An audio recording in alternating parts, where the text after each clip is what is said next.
Donc merci à tous les trois d'avoir accepté l'invitation.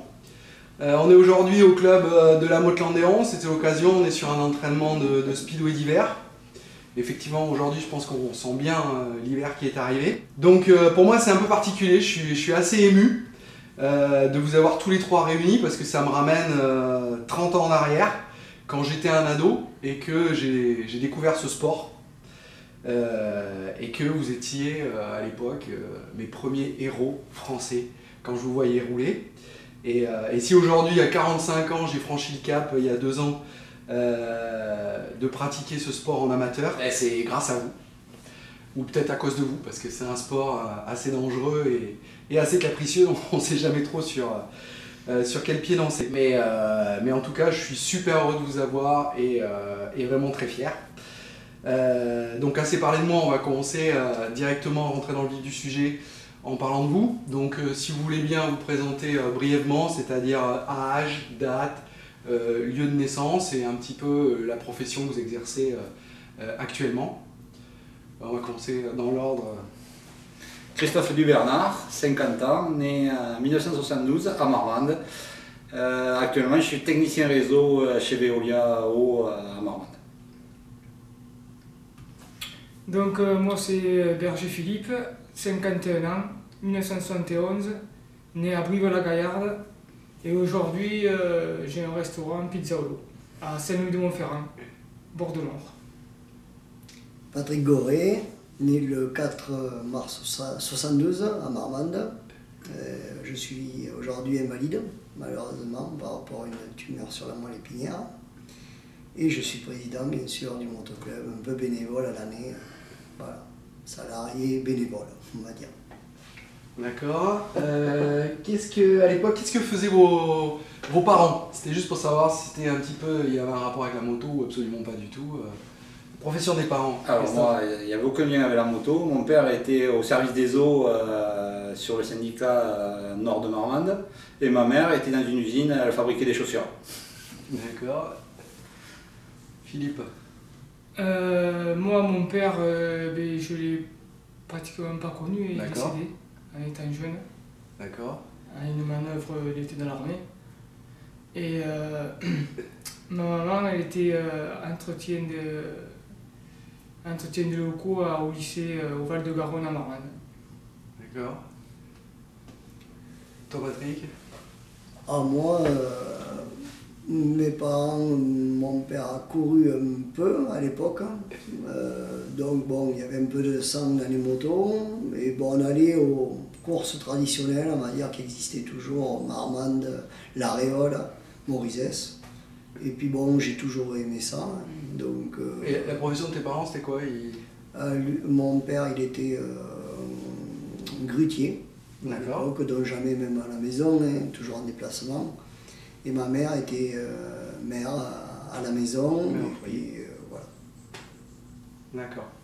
Et alors, du coup, on va continuer avec toi, Patrick, du coup, parce que tu avais commencé à nous expliquer comment tu es tombé dans cet univers-là. Donc, c'était ton père faisait déjà du...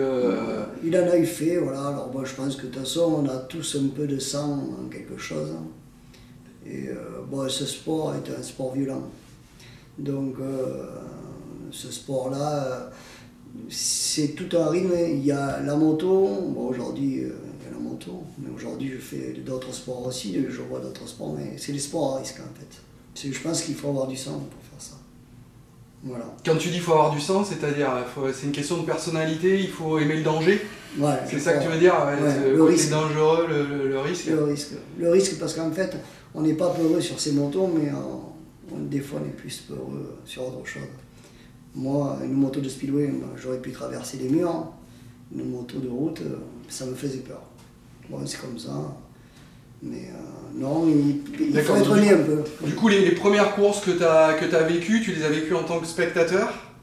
Oui. Et c'est ton père qui t'a amené à ces courses-là? Ouais, voilà. Parce que tu allais le voir courir ou il avait déjà arrêté? Non, tu l'as déjà vu courir? Non, jamais. Tu l'avais jamais vu courir? Jamais, jamais. Et puis bon, j'habitais Castelnau-sur-Lupi, à l'époque c'était Jean-Pierre Larquet, là, donc tous les pilotes y allaient. Puis bon, j'ai vu les anciens coureurs, c'est comme ça. Toi, Philippe, comment t'es venu à ce sport? Quel est ton premier souvenir en tant que spectateur, un peu en tant que pilote? Qui t'a amené? Est-ce que c'est non, des amis, la moi- famille? Moi non, pas la famille, aucun lien avec ça familial. Moi. Personne de la famille faisait du grass rack, enfin de la moto. Quoi. D'accord. C'est ben, mon voisin. Hein. Voilà. Hein. Christophe, hein. On était Ah, côte c'est à vrai. côte, donc il avait son oncle Christian Dubernard qui en faisait à l'époque. Voilà, et puis donc en fait. Pour précision, Christian, c'est le père de Gabriel, De c'est ça? Gabriel, ouais. D'accord. Ouais. Et donc voilà, comme on était voisins et tout, et donc André, son papa, il a monté des motobécanes, des mobilettes quoi, de l'époque, et il les a transformées en moto un peu de garça quoi. Et puis on allait s'entraîner le mercredi quand on n'avait pas école, ou le week-end à Carpette, au milieu il y avait une piste, une toute petite piste. Et puis voilà, ça a commencé très jeune, hein, 10 ans quoi. À peu près voilà, à l'âge de 10 ans. Et puis on a continué, et puis voilà, quoi, en fait, ça s'est développé comme ça. Voilà, de mon côté, c'était comme ça que ça s'est développé. Donc effectivement, donc Christophe, effectivement, toute cette génération-là a démarré un petit peu au même endroit. Ouais. Toi, Patrick, tu y étais aussi là-bas sur cette Ouais, mais nous, on sur s'est des connus, mobilettes à nous, on était à Carpette? l'école On était à ensemble. l'école ensemble. Nous, on était à l'école ensemble. Donc vous étiez potes voisins et Ah, vous étiez voisins. à l'école ensemble. Voisin depuis, avec Philippe depuis, et son frère Bernard depuis tout petit. Ouais. Après, mon père a commencé à monter des mobilettes qu'il avait modifiées, et étant vice-président à l'époque, pendant de nombreuses années du motoclub de Marmande, ils avaient tracé une petite piste à l'intérieur. De là, il a acheté une estafette, il mettait 11 mobilettes et 11 gamins, chacun tenait sa mobilette, et on traversait tout Marmande pour aller faire de la mobilette avec un gros seau de boîte de bougies, et puis on passait nos mercredis et nos samedis et même nos dimanches à Carpette. Voilà. Et vous étiez combien à peu près dans la bande là, du même âge à faire ça? Donc là on a les trois là, les plus connus, mais il y avait qui aussi avec vous? Il y avait David Ochoki, il y avait aussi des gamins comme Christophe Keir, Franck Masson à l'époque, Mon frère, son ouais. frère, voilà, on était une bonne troupe. Hein. Bon, il y en a qui ont fait de la compétition, son frère, Christophe Keir, tout ça, ils ont fait de la compétition, et puis bon, après ils ont abandonné. Voilà, mais, Donc en gros c'était un petit peu le moyen dans le coin pour les jeunes qui voulaient s'amuser à faire de la mobilette ailleurs que sur la route, de s'éclater sur un circuit. voilà. Et pas Franck non plus. Si, Franck Masson, ouais. ouais. Et donc dans cette équipe-là, qui est-ce qui, après la catégorie mobilette, ça a duré combien de temps ça? Donc vous avez commencé à peu près, vous aviez 10 ans, une dizaine d'années, Ouais, c'est ça. Oui, et vous avez fait c'est ça avec ça, les ouais, mobilettes c'est combien de temps? Après on est monté en 50, non 3-4 ans. 3-4 4 ans, ouais. 3-4 ans. 3-4 ans à s'arsouiller avec des mobilettes, Ouais, c'est ça. Et en c'est génial. 86, je crois que c'était en 1986, Où ça 25 c'était. ouais, la Fédération française de moto a lancé une catégorie promotion à l'époque, et de là on est parti faire quelques courses. Patrick a roulé en 125. Ouais, c'est ça, hein. promotion. Moi, j'avais fait un champ. Hein. Nous, mes parents ils étaient agriculteurs aussi. Ouais. 2 mois, j'avais fait une piste chez moi. 2 mois la semaine, avec mon frère, on s'amusait. Puis après, comme on s'est connus à l'école, on a dit tu viens à Marmande. On a commencé à Marmande. Ouais, nous, Et toi aussi, dans le champ, c'était avec la mobilette? Oui, Ouais, les c'était- motobécanes, les 50. Là. ouais, mais même en 125, quand tu avais fait la piste plus grande, on était venu une ou deux fois rouler chez toi. Non, voilà. Alors, en fait, c'était un peu sauvage avant, mais on a démarré sauvage. Ça n'existait pas, les écoles de moto, rien du tout. Oui, c'était. Puis de toute façon, si on voulait s'entraîner avant, on prenait un champ, on tournait. Hein. Voilà. Donc, puis voilà, on avait des plaques en fer même devant. C'était pas des plaques en plastique. Ouais. On se faisait comme on. Non, et puis cette catégorie promotion, là en 86, à l'époque, il y avait Daniel Delugin qui était de Taillac, qui avait lancé quelques pilotes. Alors tu roulais avec de tout, hein. Tu roulais avec du 50 Minarelli, tu roulais avec de l'XLS, Honda XLS, voilà, quoi, c'était la bonne franquette, mais ça a été une super période. D'accord. Donc ça, c'était la catégorie 50, et après, vous avez directement basculé dans quelque chose d'un peu plus professionnel, officiel, entre guillemets, sur la catégorie 125. 125. En 125. Voilà, et puis dans les Et là, années... c'était le début des compétitions ou pas? Ouais, 125, ouais, c'était. hein, compétition, ouais, c'était- ça a vraiment, et ce qui a relancé, parce que dans les années 88-89, il y avait pratiquement plus de spectateurs qui venaient aux courses de moto. Oui, on était dans le creux, c'est ça. On était dans le creux et si tu veux, la Fédé a donné l'opportunité de... Il y a eu des changements de loi, de décrets. Tu pouvais à 16 ans rouler en 500. Donc ils ont créé une catégorie junior. Junior 500. Junior 500, où tu avais Patrick, Philippe, David, Oshoki, Yannick Mazuel, il y avait moi. Je sais pas, on était... Au début, la première année, on démarrait à 3. À 3, au début, j'en démarrais à 3. Barman, le 13 juillet à 3. Mais on faisait un spectacle terrible à 3. Et justement, oui, comme le sport il dit, ça s'est perdu, ça se perdait. Et nous, on est arrivés, comme on était un peu habitués, et on faisait des bons temps chrono. Et les gens, même à 3, ils venaient nous voir rouler. Des fois, les courses, ils n'intéressaient pas, mais nous, dès qu'on arrivait, on roulait. Et puis après, oui, arrivait Yannick, tout ça. Ah. Et après, nous, on est passé directement à l'Inter. Ah. Oui. Juste parenthèse, preuve que finalement, on n'a pas besoin de grands pilotes internationaux pour avoir un spectacle de qualité, il suffit qu'on ait de la bagarre. Ouais, en fait, d'avoir c'est ça. un plateau homogène, Après, pour que c'était ça se tire la bourre. Les gens, c'est ce qu'ils recherchent en fait. Voilà, le spectateur, c'est ça, pas... Parce que c'est une réflexion importante à avoir à l'heure actuelle, parce que tout le monde jure souvent pour faire venir des stars, débourser des fortunes pour faire venir des stars. Pas forcément. Finalement, t'as tes potes de voisins qui viennent rouler, et tu vas prendre du plaisir à les voir rouler parce qu'ils se bagarrent entre eux, voilà, ils sont amis dans le paddock. Alors, la différence qu'il y a aujourd'hui par rapport à notre période, c'est que nous, on vivait que pour ça, quoi. Nous, on s'en moquait d'avoir des garde-boue fluo, des ci et là. Nous, il fallait qu'on roule, quoi. Tu pouvais avoir 20 cm de merde sur la piste. Nous, on aurait tout le temps roulé. Voilà. Tu vois, c'était... il y avait pas mal de courses, donc du coup, tu évoluais. Et quand Patrick, David et Philippe, donc je pense que c'était en 90, tous ceux qui sortaient de la catégorie junior sont passés, ils n'ont pas eu le choix, ils ne sont pas passés par le national, ils sont passés directement à l'Inter et ils commençaient à torcher tout le monde, quoi. Donc du coup ça a été un engouement. Moi j'ai pas pu passer avec eux parce que j'étais trop jeune, donc j'étais obligé de faire une année de nationale, mais voilà, et ça a relancé le truc, quoi. Ouais, Patrick, tu m'avais raconté justement un petit peu comment à cette époque-là vous aviez un peu poussé les anciens à la sortie. Vas-y, raconte-moi. C'est pas vraiment ça, en fait, c'est vrai que nous... Parce que c'était qui déjà, les stars juste avant vous? Les stars inter, c'était quoi? C'était Blondie? Blondie, Thierry Hiller, Christian Yanoto. Thierry Hiller déjà avait arrêté. Enfin, il a été blessé, il a été blessé. Et puis c'est vrai que nous, bon, Philippe il marchait fort, ça c'est sûr. Moi j'étais le moins fort des trois. Et Oshoki et Philippe il marchait fort. Moi j'en marchais un peu moins fort. Après, tu avais un peu de matos, un peu plus de matos. Oshoki aussi, moi j'en avais un peu paysan, un peu, je vais dire, en sorte de machine. J'avais moins les moyens peut-être qu'eux, avec moi j'avais du Wesla, ils avaient des moteurs GM déjà. Hein. Donc. Mais c'est vrai que les temps chrono étaient un peu incroyables et c'est vrai que quand ils ont voulu nous faire passer Inter, ça a été un peu la zizanie du parc à coureurs. Et la dernière série, je me rappellerai toujours, aux Artigues de Lucien. Artigues, ouais, c'est ça. C'était Blondie qui était tenant du titre pendant 8 ans, 8-9 ans. Il a dit mais c'est pas possible, ils vont pas plus vite que nous et tout. Et aux séries libres d'essai, or que c'était chacun sa catégorie, lui il est rentré sur la piste. Il est rentré, je sais pas, peut-être de rancœur de dire c'est pas possible que ces jeunes aillent plus vite que nous, je vais vous montrer et tout. Et en fait, c'est là qu'il est allé au départ avec nous, hein, aux 2 séries de start de tour, et il s'est pris une raclée. Et c'est là que, peut-être pas par moi, mais au moins par Philippe, ça c'est sûr. Et c'est là qu'il a décidé, je mets un terme à ma saison. Enfin, il a arrêté. Voilà. Et nous, on a suivi le rythme. Ah, les petits branleurs, les jeunes branleurs qui ont poussé le champion en titre vers la sortie.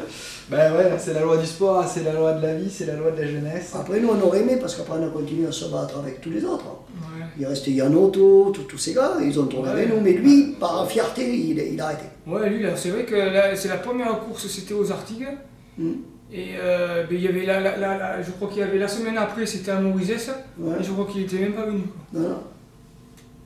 Et une course Inter, le dimanche. Et tous les autres ont continué. D'accord. À l'époque, vous faisiez combien de courses par an en France sur une saison? 17, je crois. 17 une vingtaine. et pratiquement le double d'entraînement. Ah ouais. Ouais, donc on vous ouvrait volontairement les pistes, volontiers j'allais dire. Non, les pas pistes, spécialement, tu prenais un champ. Ah oui, voilà, c'était pas sur des pistes officielles, c'est-à-dire que vous saccagiez pas les pistes il y tous avait les moins de week-ends. problèmes aujourd'hui. Aujourd'hui, le problème, dès qu'il y a un peu de bruit, les gens. Oui, puis il y a les difficultés d'assurance, enfin Porte c'est notre plainte, époque, c'est pas pareil. ouais, voilà. C'est pas pareil. C'est pas pareil. La C'est sécurité, pareil. c'est plus les mêmes normes. Ouais, il y a tout ça aussi. Ouais. Et finalement, est-ce que c'était plus dangereux le fait de faire ça dans les champs? Non, Est-ce qu'il y a eu des accidents dramatiques ou Non. des choses? Parce que souvent on entend dire maintenant, voilà, c'est les assurances, c'est trop dangereux, faut faire attention, faut faire attention aux gens, donc c'est pour ça qu'on interdit ci, qu'on interdit ça. Mais finalement, tout le monde, même sur un sport dangereux, et où vous étiez jeune, il n'y a pas eu de drame. Nous, on n'a absolu, jamais roulé avec les Arfens déjà. Non. Non, jamais. Voilà. Ah non, on n'a pas connu les Airfence. Non, on a connu la botte de paille. Ouais, beau de paille. Les plages, le grillage, le grillage, pirage, le grillage. Ouais. Mais après, tu faisais tellement de motos l'hiver et quand tu arrivais sur une piste, sur une course où la piste était bien préparée, c'était régalade. Quoi.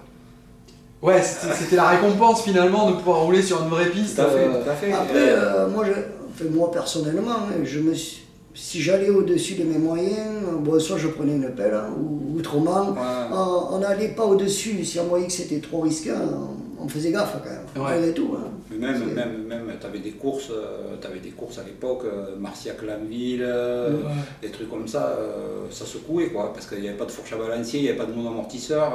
C'était méchant. Hein. Tu dormais bien le soir? Ouais, c'était du vrai grass track, comme disent les Anglais, ça c'est du vrai grass track. Ouais. Nous on a connu ça. Il faut que ça saute et... C'est vrai, ouais. Maintenant, de nos jours, il faut que tout soit plat, tout... C'est une autre période. On va parler donc les courses en France, on a un petit peu vu. En France, chacun son tour, hein. On va commencer par Patrick. Votre meilleur souvenir de course, soit en termes de pilotage, le truc où voilà, vous avez fait vous avez ressenti quelque chose d'extraordinaire sur la moto, vous aviez un feeling de fou, vous avez fait un bon résultat, ou vous avez remporté un titre, votre plus belle émotion sur une course en France, j'entends dans un premier temps. Bon, moi personnellement, j'ai jamais été champion de France, j'ai été vice, j'ai été quatrième. Quelle année? Vice-champion? Même les années, je les ai même plus en tête. Les années, c'était au début. Hein. C'était au tout début. Quoi. Et après, les pieds, nous on aimait rouler partout. Après, le plus de sensations, c'est l'aréole, je trouvais. L'aréole. Pour toi, l'aréole, c'était ton premier choix. C'était chouette. Si tu pouvais maintenant retrouver ta jeunesse et aller faire une course quelque part, tu choisirais laquelle? Revivre une course que tu avais vécue quand tu étais jeune? Moi, j'aimais l'aréole et les articles. Tu fais l'aréole et les articles. Voilà. Bon, voilà, j'avais toujours du résultat là. Mais l'aréole, parce qu'il y avait la sensation, parce qu'au début, les premiers long track, ça tremblait de partout. Parce que le long track, c'était chouette. En fait, moi, j'en ai pas trop fait, parce que pareil, c'était une question de moyens, on avait toujours peur de péter les moteurs. On avait peur de péter cela. Maintenant, même que la mécanique marche fort, elle ne pète pas, comme ça, elle est fiable quand même. Mais avant, l'aréole, il y avait 10 moteurs cassés dans l'après-midi, quoi. Donc, on avait surtout peur de faire ça, donc on n'en faisait pas, mais trop, c'était chouette. Les lignes droites, ça vibrait un peu, c'est chouette. Le long track, c'est beau, c'est bien. Toi, Philippe, ton meilleur souvenir en France? J'en ai plusieurs. Hein. Donc, Bah vas-y, donne-moi 3. 3, donc... Numéro 3. Maurices. La première année qu'on est passé Inter, hein. Ouais. Ce qu'on disait tout à l'heure, première course Inter, à Maurices, j'avais gagné. Et puis en 80, je crois que c'est 90. Ouais, c'est ça. 90, et après j'ai 91 l'Aréole aussi, j'ai gagné. Et Marmande le week-end le week-end après où j'ai fait deuxième. Voilà. Derrière qui? Derrière Doncaster. Jérémy Doncaster. Voilà. Et devant lui. Et devant Wig. Et devant lui. Ouais. Voilà les 3 plus enfin, ouais, voilà, les 3 moments marquants dans ta carrière. Ouais. Et toi, Christophe? Moi, c'est un peu comme Philippe, hein. J'en ai fait des bons moments, même sans avoir gagné, où j'ai pris... oui, c'était ça aussi, vraiment un truc où tu as vraiment senti une journée après, où tu étais fou sur la moto. Ça, franchement, c'était toujours un kiff de partir sur les courses le matin. Voilà, quoi. C'était...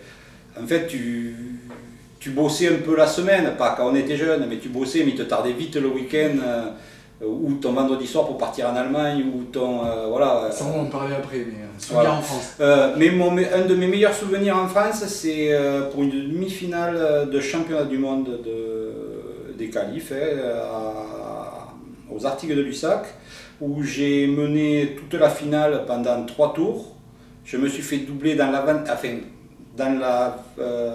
pas le dernier virage, l'avant-dernier virage par Kilma Corpi, qui était champion du monde à l'époque, et je l'ai redoublé sur la ligne pour gagner cette course. Voilà, ça c'était un de mes plus grands moments. Et après des moments bien plus jeunes où avec Philippe on s'était tiré une grosse bourre d'anthologie pour le trophée Les Maisons de chez nous à Saint-Colomb-de-Lausanne dans 20 cm de boue. Voilà. D'accord.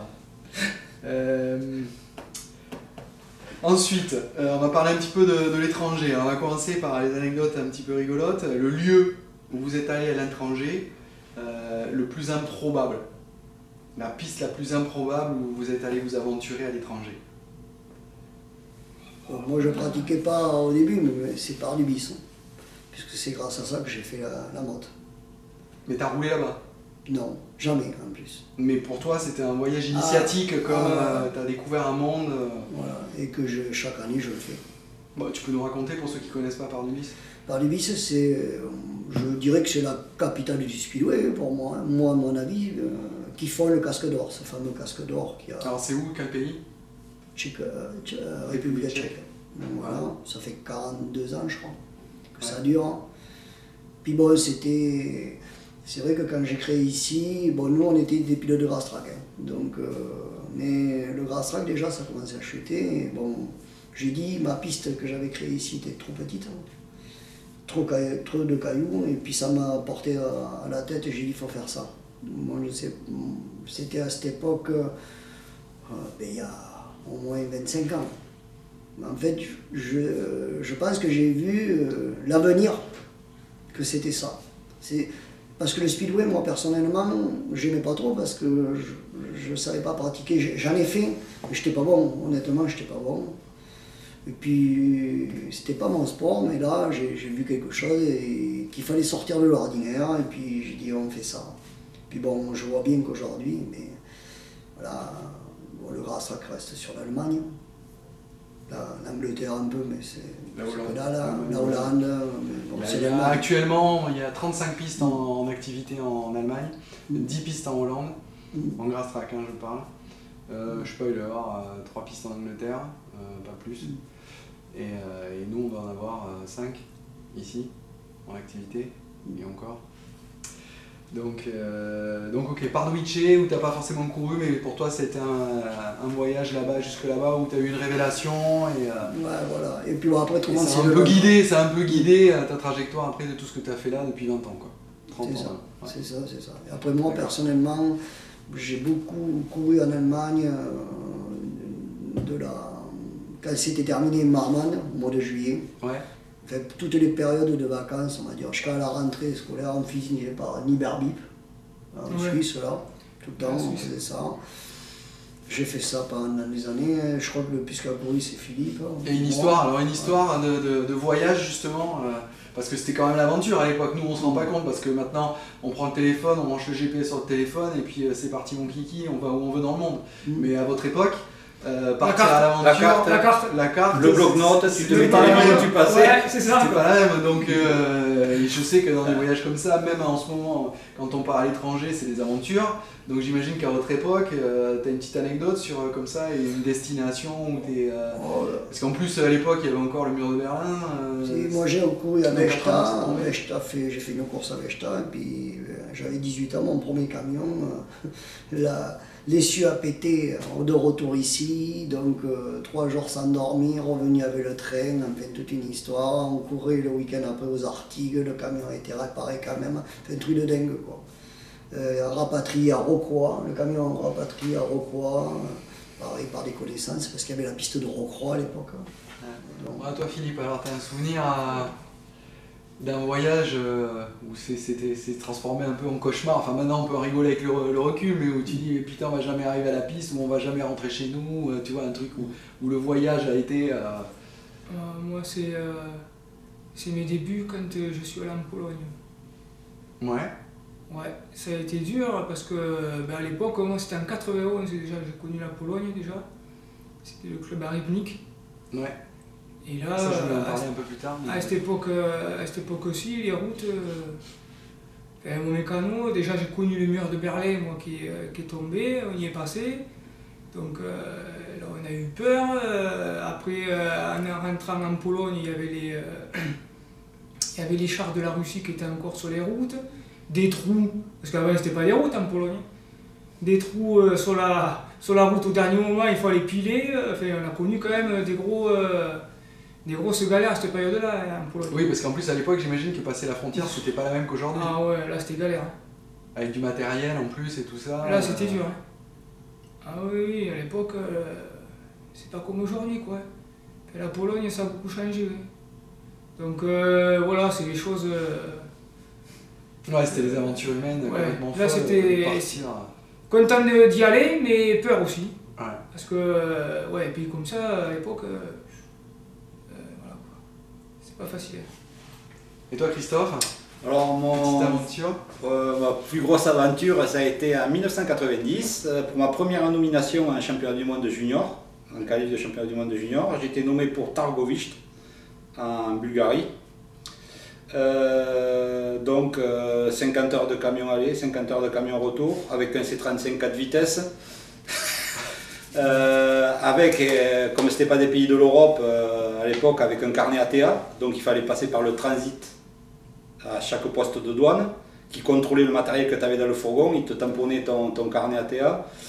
Donc du coup, il fallait passer aux heures d'ouverture, sinon la nuit, t'attendais sur le quai.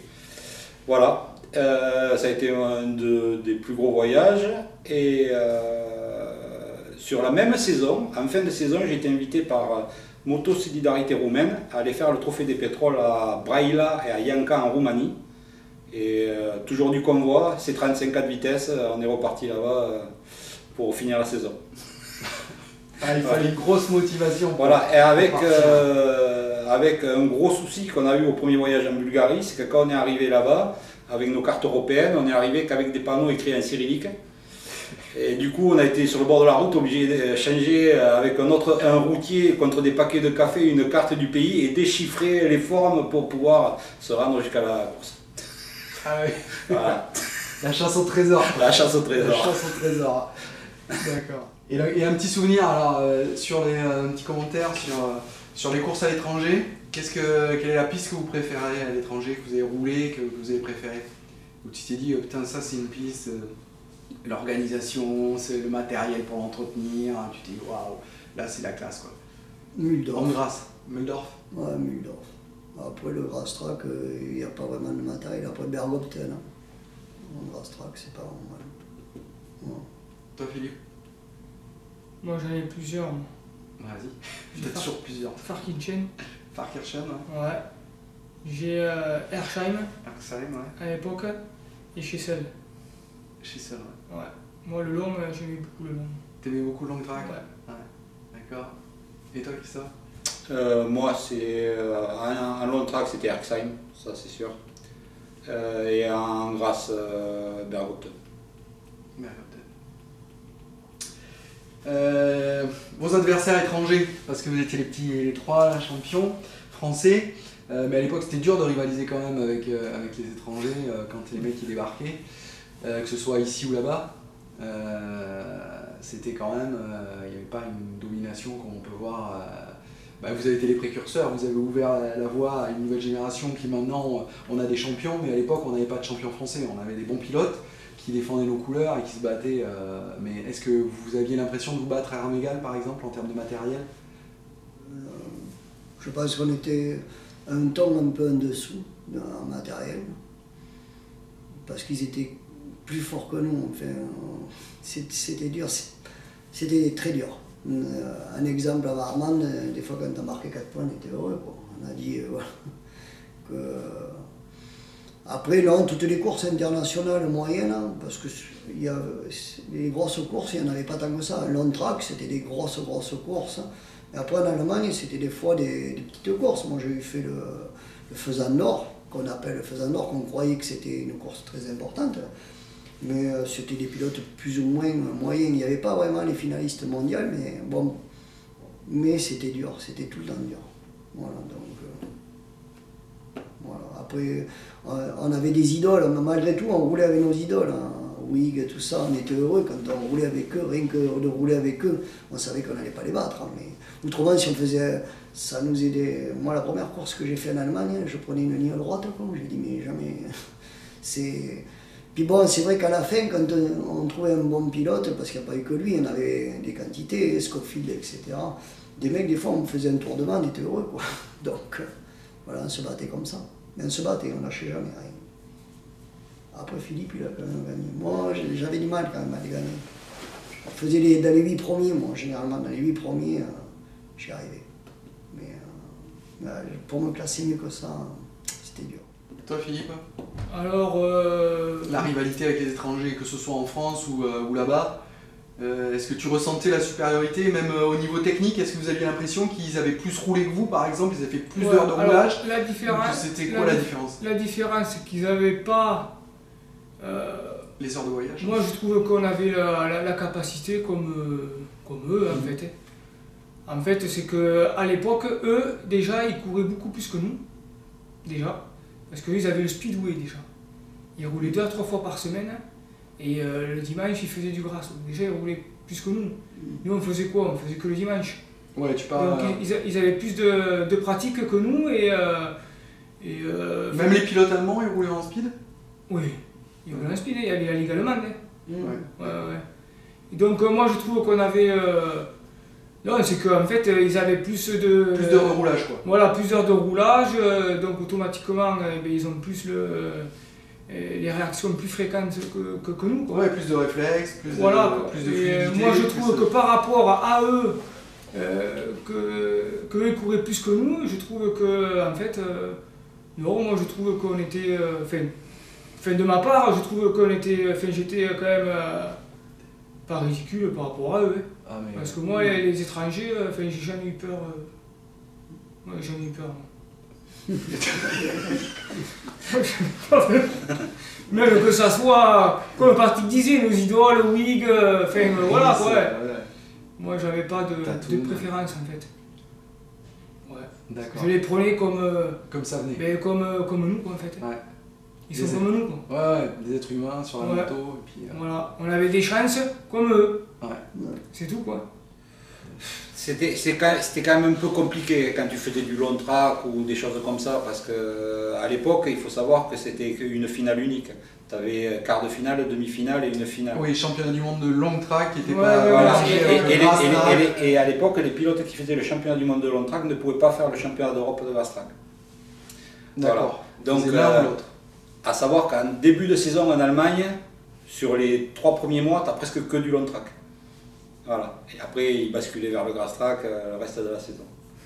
Et moi, je pense, oui, on avait les capacités de se battre avec des gars comme ça, mais c'était, moi personnellement, ce qui faisait défaut, malgré que j'avais une bonne haine à l'époque de Raymond Sor, qui était importateur Java, c'était la préparation des moteurs. Ouais. Voilà. C'est ça. C'est surtout ça. Il avait la différence avec ça. Moi, ce que j'ai eu, comme Patrick disait tout à l'heure en début, j'ai eu de la chance que j'avais un gros sponsor. Et donc du coup j'avais quand même la mécanique, j'avais un bon préparateur, j'avais ce qu'il faut quand même pour justement se combattre à eux. Hein. Parce que c'est vrai qu'à l'époque, sans la mécanique, c'était mort. Hein. Il n'y avait pas le choix quoi. Soit on faisait du long avec quelque chose de fiable ou soit c'était même pas la peine d'en faire. Ouais, parce que du coup, le long track, il y a la sollicitation mécanique qui est extrême. Et que si tu n'as pas vraiment un moteur préparé pour ça, tu arrives au bout de la ligne droite, il y a tout qui explose. Quoi. En gros, ou même pas, tu n'as pas ce qu'il faut. Ouais. Oui, tu n'as pas la puissance, n'est pas suffisante. Ouais. Et oui, c'était l'époque, oui, c'est effectivement cette dimension-là des préparateurs, où nous, on n'avait pas de préparateur historique en France et où il fallait forcément aller chercher un préparateur en Angleterre ou en Allemagne, enfin en longue. Toi, tu étais chez Michelin à l'époque? Ou pas encore Non. Non, jamais. Moi j'ai été auto-entraîneur et je suis en cirque. D'accord. Voilà. Et vous avez eu des préparateurs à l'étranger? J'ai acheté des moteurs. Une fois, le seul moteur préparé que j'ai acheté, c'était un Roland Comblon, qui était un antédameur. Je l'ai fait faire une fois ou deux chez l'antédameur. Après, il a cassé. Et moi, je me suis toujours. Ça a été darqué un peu. Et rapidement, je l'ai fait. Rapidement, je l'ai fait parce que déjà, ça m'intéressait. J'étais mécanicien à la base. Ouais, toi, tu as ça dans le sens. C'est-à-dire que même à l'heure actuelle, tu prépares des moteurs pour les autres. Donc, t'es... Voilà. Mais bon, c'est vrai qu'à l'époque, personnellement, je le dis, peut-être inférieurement à Philippe, mais on était déjà inférieur mécaniquement. Si on avait une petite piste, on faisait la différence parce qu'on tirait, quoi. Donc ouais. voilà, mais dès que ça commençait à demander l'aréole, vraiment des chevaux, et là, le long track, automatiquement, on était. Et après Marmande, c'était des grands cracks, c'était les meilleurs qui venaient du monde. Donc, ouais. Et nous, là, déjà, on n'avait pas. Donc, ouais, le préparateur, ça joue quand même. Peut-être plus que maintenant, beaucoup plus que maintenant, je pense. Oui. Aujourd'hui, avec un bon moteur standard neuf, je pense qu'on peut faire du bon chemin. Ouais. Mais nous, à l'époque. À l'époque, il faut l'avoir quand même. Oui, parce que à l'époque, la mécanique était quand même un peu moins fiable, donc il fallait quand même que le préparateur avait encore plus d'importance. Ouais, tu prenais un Java, c'était pas terrible. À l'époque, c'était le GM, le Westlac, le Godin. Tu vois, là, déjà, ça marchait mieux comme moteur. Mais, Puis bon, on n'était pas spécialistes. Les spécialistes de long, l'Allemagne, ils avaient ce qu'il fallait parce que. Les Allemands. Ouais, parce qu'historiquement, ils avaient une piste qui allait avec. Voilà, nous, on n'avait pas de piste. D'accord. Alors maintenant, j'ai une question là pour Christophe et une pour Philippe qui vient pas de moi. Alors je vais la lire. Donc pour Christophe. Donc j'aimerais tout connaître de Togliatti 1995, pardon. Quand ils ont appris la nouvelle du désistement de la Slovaquie et de la Bulgarie des qualifs de Speedway. Et du coup, apparemment, vous avez été qualifiés pour aller courir en Speedway en 95, je ne sais où. À Togliatti. À Togliatti, voilà. Oui. Et donc, il me dit 4372 km, 50 heures de voyage. Comment ça s'est passé une fois sur place? Ça a été compliqué un peu Togliatti parce que. Tu peux recontextualiser pour les gens qui ne savent pas du tout de quoi on parle, moi-même. Alors on parlait des qualifs du championnat du monde par équipe. De Speedway. De Speedway. D'accord. On est parti, la Fédération française de moto avait tout organisé. Les motos sont parties 3 semaines avant, en container. Nous on a pris l'avion. Alors c'est situé où Togliatti d'ailleurs? C'est à 1000 km de Samara, en plein centre de l'URSS de l'époque. Ah d'accord. On est arrivé à Moscou. Alors là, déjà, gros chantier. Les douaniers voulaient qu'on leur donne un dessous de table pour qu'on puisse récupérer nos motos. Alors là, on a fait intervenir la fédération. Il y avait qui avec toi quand tu dis on? Il y avait Thierry Bouin, Stéphane Trésarieux. Dans l'équipe, Thierry Bouin, Stéphane Trésarieux. Je crois que c'était tous les trois. On a réussi avec la fédération russe de pouvoir récupérer nos motos. Et de Moscou à Togliatti, il y avait à peu près 1400 km. On les a fait en bus, avec le bus de la fédération russe, escortés par 2 voitures de police.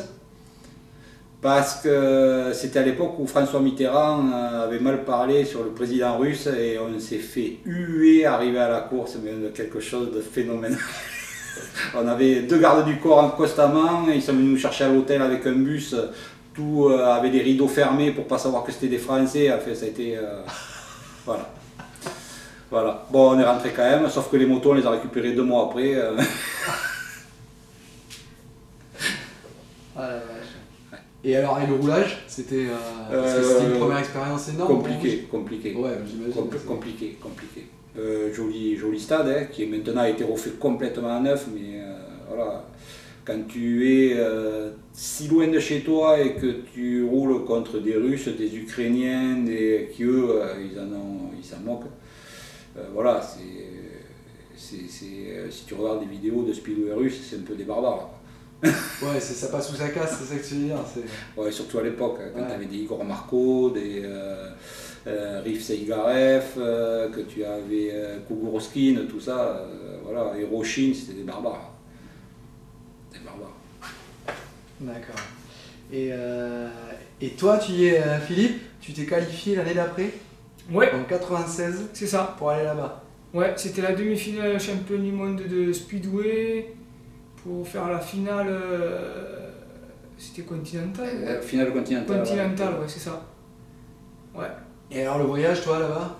Alors moi je l'ai passé, direction, on avait pris un bus avec Robert Kessler, Armando Castagna, Simon Wigg, il y avait, je sais pas, on était 6. On avait loué un bus en Hollande, donc on s'est tous retrouvés en Hollande, et donc c'était un bus équipé. Il y avait les couchettes, tout quoi, partie mécanique, toutes les motos derrière, et la télé, tout tranquille.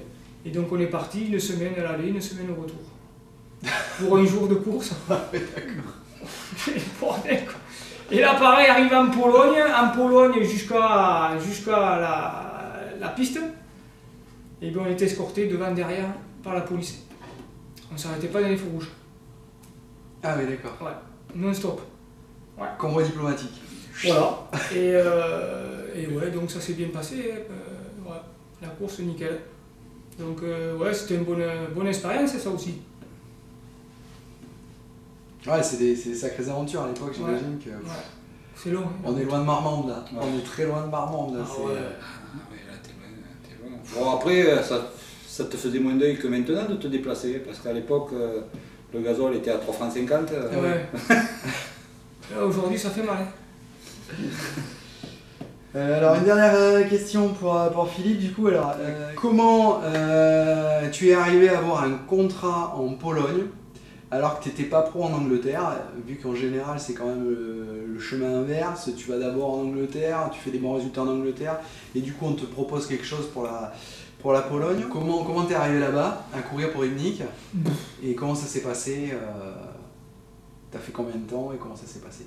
Alors, j'ai fait qu'une année en Pologne, en 91, qu'une saison. Mais avant, j'étais quand même, j'étais parti en Angleterre. J'étais avec, qui s'occupait de moi, c'était Marvin Cox. Je D'accord. bougeais chez lui. Et donc, j'étais un junior, je roulais à l'époque à Exeter. Junior Exeter. Donc voilà, je faisais quelques courses. Et puis après, j'ai atterri, je sais que j'ai commencé à Ipswich. C'était quoi à l'époque comme ligue? Je ne me rappelle plus. Mais à l'époque, c'était Division 1, Ouais, Division 2. Ouais, c'était pas comme aujourd'hui. Enfin, voilà. J'étais arrivé à Ipswich, donc là, trop dur. Ah ouais, le niveau... Là, il y avait Tony Ricardson à côté, Chris Lewis. Moi qui arrive, voilà, c'était un peu mes débuts là. Donc je suis rentré et après la Pologne, je me rappelle plus comment j'ai eu le contact avec Rybnik. Ouais.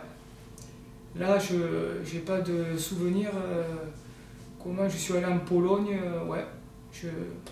Aucune idée. Et donc toi à l'époque, à ce moment-là, dans ta tête, tu voulais devenir pro, enfin tu voulais essayer de gagner ta vie avec ça? Ouais. Que ce soit en Angleterre, en Pologne ou Voilà. tu étais parti mercenaire du speedway. Voilà, pour donc essayer j'étais de- parti avec mon mécano, on était logé par le club à l'hôtel, on avait notre chambre, il y avait le restaurant, enfin on était tout était compris. Je restais toute la saison à Rybnik, je courais le dimanche et quand il n'y avait pas de course, je partais de là-bas en Pologne pour faire l'Allemagne, le Grasse. Voilà. Ah ouais, de là-bas tu allais Ouais. faire des piges en Australie. Mais ouais, c'est à côté quoi, Oui, enfin à côté, c'est plus près quoi. c'est plus près. Ouais. C'est plus près. Donc voilà en fait. Ok. D'accord. Et après, je suis revenu en Angleterre. Voilà, en 96. Oxford. J'avais un promoteur qui m'avait appelé. Ouais, donc toi t'as fait... Dave sur quelle période t'as fait du coup essayer de devenir pro en... Enfin que t'as été pro en... 96 jusqu'en 2000. D'accord, 96-2000. Ouais. j'ai fait pratiquement beaucoup de speedway à partir de là. Ouais. Ouais, bah, si on voulait faire une carrière pro et en vivre, Ouais. c'est. Il y avait plus de courses que ça, même en Angleterre. Hein. Moi, je me rappelle, Il y avait plus de clubs, il y avait. moi, je faisais 60 courses dans la saison. Speedway plus grâce à compris. Ouais, les deux. ouais. Le speed plus le grâce le dimanche. Ouais. Et ouais. Et sur une période en plus, c'est quoi de quand à Mars. quand Mars. En Angleterre, c'est mars jusqu'à octobre. Ouais. Donc de mars à octobre, t'es arrivé à loger 60 courses. Ouais. Et la dernière, c'était la clôture par l'Ice of Ices le 31 octobre. C'était la course de fin d'année en fait. D'accord. C'est ça, hein? Non, le week-end d'après, il y avait Ah le non, Bonfire. Five Up, ouais. Ouais. C'est vrai. Ouais, voilà, c'était la clôture de l'année, c'était ça. On va parler des gamelles, vu que c'est un sport dangereux. Et on va finir là-dessus. Vos pires chutes, c'était où et quand? Parce que souvent, et vous me direz comment vous avez arrêté d'ailleurs. Parce que souvent, très souvent, les pilotes ils se prennent une bûche et ils arrêtent comme ça. Est-ce que c'est votre cas ou pas? Moi j'ai arrêté comme ça, hein, avec ma dernière chute. C'était où? À l'Aréole, en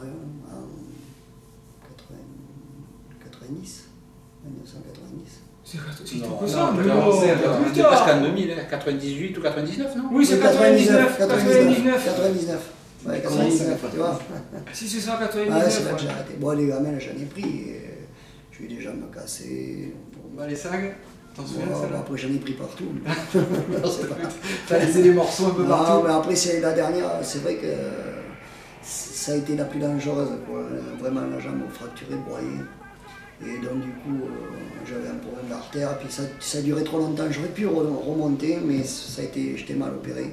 Et après, ça a Ah oui, été- la rééducation, tu veux dire, Ouais, ça ouais, t'éloigne ça a des duré pistes. un an et puis demi. après, Et après, j'avais décidé d'arrêter. En fait, même avant cette gamelle, j'allais arrêter de toute façon. Donc, ça c'est. Et là, t'avais quel âge? Oh, mais j'avais. J'étais jeune, hein. Oui, Pour savoir, je sais plus. Vas-y, t'es né quand? Fais Fais le calcul. je sais pas, j'ai dû arrêter à 27 ans. D'accord. Voilà, un truc comme ça, je crois que c'est ça. Toi, Philippe, les gamelles, Je ne compte pas, moi. tu les comptes pas? Non. Moi, j'en ai des grosses, ouais. J'en ai des grosses. Hein. Il y en a que ça s'est bien passé. Ouais, des grosses ou Des grosses, ça s'est bien passé, ça veut et rien dire, des fois des plus petites où j'ai eu des cassures. Ouais. Voilà. Et alors, les grosses où ça s'est bien passé, où tu dis, putain, c'était chaud, t'en as une comme ça à nous raconter? Donc, c'était un Moïse. Trois. Ouais. 2 ou 3. Quand t'es passé par devant à l'Epitac. Ouais, à Moïse. Ouais, c'est ça, ouais. J'étais juste C'est ce que j'allais dire en premier, ouais. C'était un Moïse au virage, au premier virage, sorti du virage, c'est ça, hein? Ouais. Mais je me rappelle même plus comment ça s'est passé. Et l'autre il a cassé et toi tu lui as pris la voie arrière et t'as fait un par devant, t'as fait le tour avec la moto. Ouais, voilà, j'ai passé par devant, il y a une grosse chute. Ah ouais, quand c'est par devant. Et là, en fait, j'ai rien. Voilà. Et t'es passé par-dessus les barrières? Non, non. Non, t'es. Non, mais j'ai passé comme ça par-dessus en fait, la moto, on a fait un peu un tour, quoi. Ouais, roulé, Mais, roulé. ouais, voilà. Ouais. Mais en fait, bien retombé parce que j'ai pas eu de. Il n'y avait pas de cassure, quoi. Voilà, hein. Et oui. grosse casse. Grosse casse, ouais. Et t'as fini comment?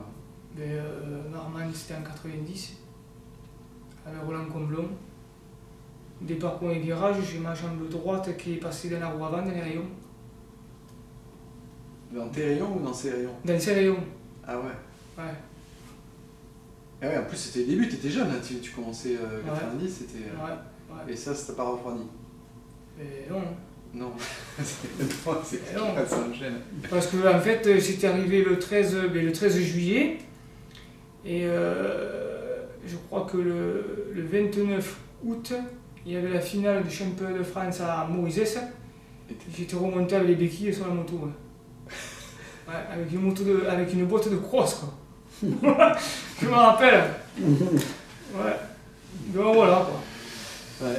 Et Ouais. en speedway, t'en as pris une grosse qui a Ouais. commis fin à ta La carrière. dernière. Tu nous en parlais? Voilà. C'était l'Arena SX. Ouais. L'Arena SX, et bien c'est Lillelam, un Anglais, que par derrière, il m'a pris en voulant me dépasser, et il m'a touché l'épaule, enfin le bras droit, et donc du coup, ça m'a fait un petit peu de ligne droite, ça m'a mis j'ai guidonné, quoi. Ouais. Et donc du coup, je suis passé par devant, et la tête la première, ça m'a cassé la cervicale 6 et 7. Donc là, j'ai perdu connaissance. Et puis voilà, ouais. Donc là, c'est... Et c'est là où ça a mis un coup d'arrêt l'arrêt total, ouais. à ta carrière internationale. Ouais, c'était long. Là, c'était long, long. J'avais un appareil planté ici, là. Ah. Ouais. Devant, sur les côtés, une cage avec un corset. De mars à juillet, j'avais ça. Dormir assis. Et de nounours. Ouais. Ouais, c'était en fait pour pas choquer les enfants, quoi. Ouais, ça faisait peur. Tu m'as vu, toi, mec? Ça faisait peur. Tu m'as vu, toi aussi? Ouais. Ça faisait peur. Donc je dormais assis pendant 3 mois. Je pouvais pas me... Ouais, tu pouvais plus bouger le cou, en fait, il fallait... Mais non, mais je pouvais pas me coucher parce qu'en fait, le problème, c'est que le corset était pris avec ce carénage. Ouais. Et donc, si je me couchais, ça forçait sur les vis filetées dans le crâne. C'était à vif. Ouais. Et donc, ça me faisait bouger et ça faisait saigner. Donc, j'étais obligé de rester assis. D'accord. Et donc, voilà. Donc, ça s'arrêtait là, la carrière finie. Ouais. Et après, j'ai voulu reprendre 2 ans après, mais j'ai ma maman et mon frère qui n'ont pas voulu. Donc, ça a été... voilà. Donc, C'était la fin de la carrière. J'ai arrêté. D'accord. Voilà. Et toi, Christophe, comment t'as accroché? Bon, déjà, moi, j'ai pas eu beaucoup de chutes. Non, pas beaucoup de chutes. Des glissades, quelques petites chutes par-ci par-là, mais rien de méchant. Une seule fracture du scaphoïde. Et j'ai arrêté en 2007, j'avais 35 ans. Parce que Jordan et Enzo commençaient à rouler. Et voilà, à cette époque-là, j'avais un gars qui me trouvait des contrats en Allemagne. Et mon père vieillissant, il conduisait de moins en moins, tu avais de moins en moins de gens disponibles pour venir avec toi, donc je faisais ma semaine de boulot, je faisais la route pour aller à l'étranger, je faisais ma course, je re-rentrais. Et un jour je suis rentré chez moi, c'était en plein mois de juillet, j'ai dit c'est bon, j'en ai assez, j'arrête. Voilà, c'est tout simple. Et du coup, ta carrière a duré combien de temps? 23 ans. 23 ans. Toi, t'en as fait pendant combien de temps? Ben, moi, 10 ans. Je compte que l'Inter. Oh, non, tout, de l'instant où t'es monté sur la moto. Je vais pas calculer, là. Ouais, je vais pas calculer. J'ai 14 ans, je crois. 14 ans, toi? Ouais, 14 ans. Et c'était super intéressant, et puis je vous souhaite le meilleur. Merci. Merci.